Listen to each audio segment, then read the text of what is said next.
Zdravím vás, tu je Adam, stream domu. Teraz sa pozrieme na program MindMeister, ktorý je aj zdarma. Je síce v angličtine, ale ja ho používam a viem ňom robiť, tak vám ukážem, ako sa napríklad tvoria tie myšlienkové mapy, ako ich môžete využiť k výstavbe vášho domu. Takže začína sa od hlavnej myšlienky, čiže výstavba nášho rodinného domu napríklad. A vieme si sem dať napríklad inšpirácie. Sem môžete zbierať inšpirácie. Napríklad pekný dom. Môžete ísť niekde na web a nájsť nejakú inšpiráciu, alebo dokonca tu pozrieť nejaké pekné domy. Je tu integrovaný Google, čiže Google obrázky, to znamená, že môžete hľadať rôzne kľúčové slova sem zadávať a keď sa vám nejaký domček páči, tak sa na ňom kliknete a je tu obrázok zaznamenaný. Kliknite si na ňo, obrázok sa zväčší a môžete pridávať ďalší obrázok. Koľko chcete a keď potom si to môžete takto zmenšiť.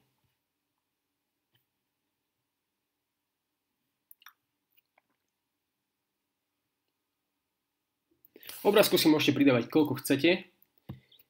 Takže tuto pridávam ďalší.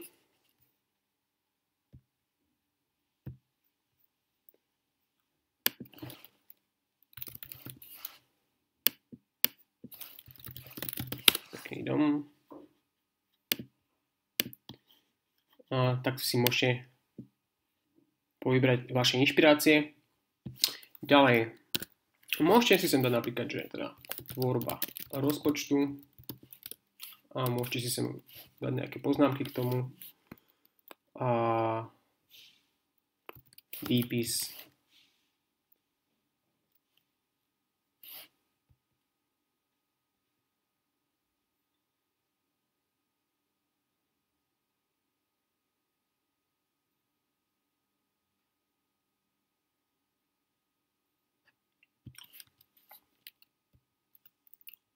To sú inšpirácie.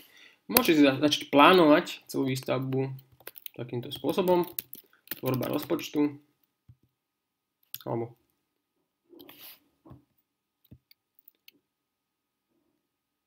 ďalej si sa môžeme dať napríklad určenie rozpočtu, kde si môžete začať písať nejaké poznámky.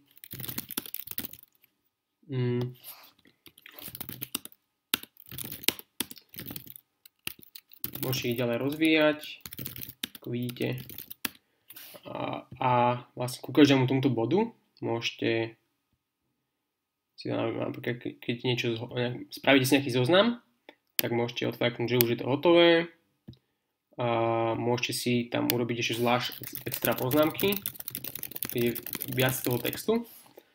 Napríklad tu môžete tam priložiť nejaký súbor.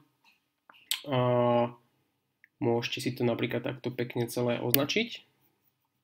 Takýmto spôsobom, aby to bolo krajšie viditeľné.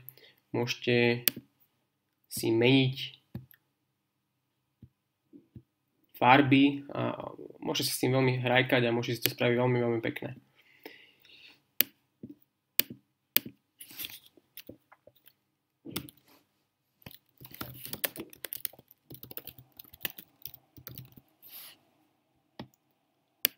Ďalej, dali sme si sem výber stavebnej firmy a môžeme zase si dať nejaké úlohy.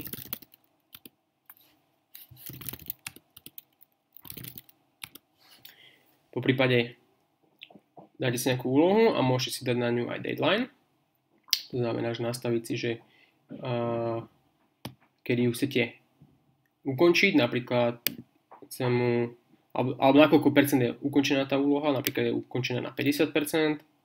Môžete si k nej priradiť prioritu, povedzme priorita 1, to znamená, že je veľmi dôležitá a môžete tú úlohu niekomu priradiť, čiže môžete vlastne organizovať nejaký projekt a môžete si dať termín, dokedy to má byť hotové.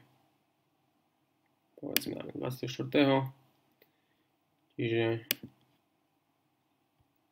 teraz tu vidíme, že táto úloha, ktorú sme si sem zvolili, tu má nejaké informácie,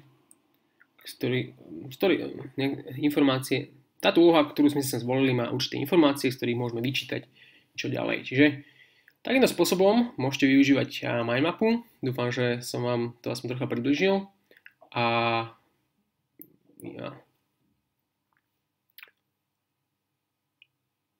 Takže takýmto spôsobom sa dá využiť myšlienková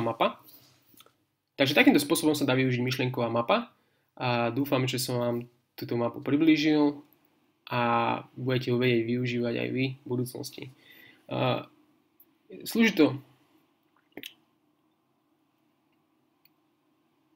Myšlenkové mapy sú skvelé na veľké projekty, keď máte robiť veľmi veľa úloh, veľmi veľa vecí a neviete si to všetko udržať v hlave, tak použite na to takúto myšlienkovú mapu, ktorá vám veľmi, veľmi uľahčí všetky činnosti okolo vášho projektu. Či je to napríklad výstava domu, alebo aj iný projekt. Takže ja ďakujem za pozornosť a dúfam, že som vám týmto videom trocha pomohol. Ahojte.